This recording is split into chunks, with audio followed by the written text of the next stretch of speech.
किसी माल को ज़्यादा मुनाफे में बेचना कैसा, जैसे कि 30 की चीज़ को 50 या उससे ज़ायद रकम में बेचना बिना झूठ बोले। किसी माल को जायद रकम कीमत में बेचना ये जायज़ है। कीमत में बेच देना ये जायज़ है, लेकिन जो है वहाँ पर वो कीमत जो है वो ऐसी भी ना हो कि बहुत ज़्यादा हो, बहुत ज़्यादा। यानी मिसाल के तौर पे जैसे कि 10 रुपए की कोई चीज़ खरीदी और अब किसी को बेच रहा है, तो अब उसको 100 रुपए में बेच रहा है और ऐसे शख्स को बेच रहा है जो अभी जानता नहीं, जानकार नहीं है। जैसे कि बाजार में जो खरीदने बेचने वाले हैं तो उन लोगों को पता रहता है कि इसकी कीमत कितनी होनी चाहिए, कितने में मिलना चाहिए, कितने में नहीं मिलना चाहिए। कोई नया आ गया ग्राहक, देख लिया, अब उसको उतना ज़्यादा जो है कई जो है गुना ज़्यादा जो है वो कीमत लगा के बता दे, तो ये नाजायज़, ये धोखा हुआ, ये धोखा देना हुआ। हाँ, अगर सामने वाला भी जानता है कि इतने में ही ये चीज़ आमतौर पे मिलती है, अगरचे सस्ते में खरीदी हो तो जायज़। मिसाल के तौर पे जैसे कि हीला बयान किया जाता है, हीला बयान किया जाता है कि एक मिसाल के तौर पे एक कलम है, अब कलम है तो हीला बयान किया जाता है उन लोगों के लिए जो लोग ये चाहते हैं कि भाई किसी को हम पैसा दें तो बाद में जब वो लौटाए तो कुछ ज़्यादा देकर लौटाए, तो उसका हीला बयान किया जाता है कि एक कलम है, मिसाल के तौर पे किसी को हम 1 लाख रुपया देना चाहते हैं, तो 1 लाख रुपया देना चाहते हैं तो उसको हम 1 लाख रुपये एक कलम के बदले में देंगे। यानी उसका एक कलम है, उस कलम को हम 1 लाख में खरीद लिए, कलम हमारे पास आ गया, 1 लाख उसके पास चला गया।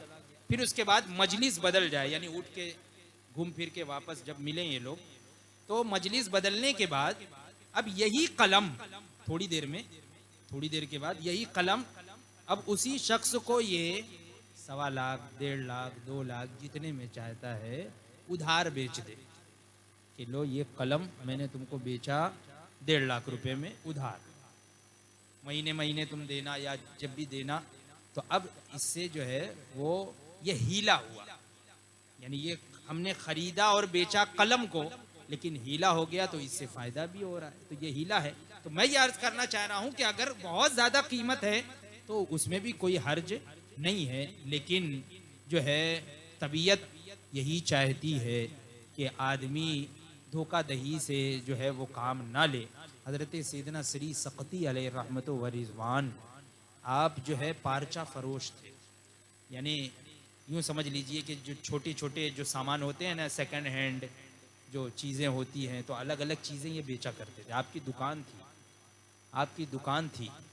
हुजूर सैयदना शेख मारूफ करखी अलैहि रहमत व रिज़वान की खिदमत में एक मरतबा मुरीदीन हाजिर हुए और कहा कि बारिश नहीं हो रही है, दुआ फरमा दें कि बारिश हो जाए।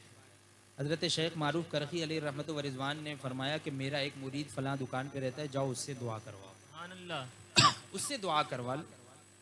उन लोगों ने कहा कि वो तो हमारे साथ ही रहता है, उससे क्या दुआ, यानी जो हमारा साथी हो अब उससे हम कहें दुआ करना नहीं, यानी हम तो अपने बराबर समझते हैं। हज़रत शेख मारूफ करखी ने फरमाया जाओ उससे दुआ करवाओ। वो हजरात गए और उन लोगों ने कहा कि शेख ने कहा है तुम दुआ कर दो। जब शेख का हुक्म है तो वो हजरात ऐसे थे कि फिर सवाल नहीं करते थे कि शेख ने क्या फरमाया है, बस जो कहा है कर लो, सुभान अल्लाह। चाहे हमें समझ में आए कि ना आए, शेख ने फरमाया है तो वो करना है, पीरो मुर्शिद ने फरमाया तो करना है। दुआ की, फौरन बारिश हो गई, बारिश शुरू हो गई। अब वो मुरीदीन वापस हजरत शेख मारूफ करखी अलैहि रहमत व रिज़वान की खिदमत में हाजिर हुए कि वो तो एक दुकानदार है और अल्लाह तबारक व तआला ने उसकी दुआ में ये असर रखा। फरमाया कि वो दुकानदार है, लेकिन मेरे सामने मैं 30 सालों से देख रहा हूँ उसने कभी भी किसी को धोखा नहीं दिया, सुभान अल्लाह, सुभान अल्लाह। किसी को धोखा नहीं दिया। ये भी तकवा और परहेजगारी है।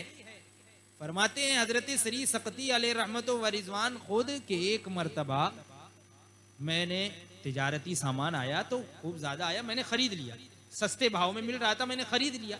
बाद में उसका भाव बहुत ज्यादा हो गया, लेकिन मैंने पहले ही से ये सोच रखा था कि जब मैं कोई चीज खरीदूंगा तो बस उसमें ज़्यादा से ज़्यादा मैं 7 रुपया या कुछ 7 दिरहम ज़्यादा रख के मैं बेचूँ, उससे ज़्यादा नहीं। अब दलाल आया, दलाल चाह रहा था कि मैं ज़्यादा में बेचूँ। मैंने कहा कि नहीं, मैं उतने में ही बेचूँ, उससे ज़्यादा में नहीं। अगरचे बाजार में भाव बढ़ गया लेकिन मैं उतने में ही बेचूँगा, इतना ही मैं प्रॉफिट लूँगा, इतना ही मुनाफा लूँगा। तो ये अल्लाह वाले, तो ये तो तकवा है। बहरहाल मसला यही है कि जितने में चाहे फरोख्त कर सकते हैं, अगर गदर बदहदी ना हो, धोखाधही ना हो।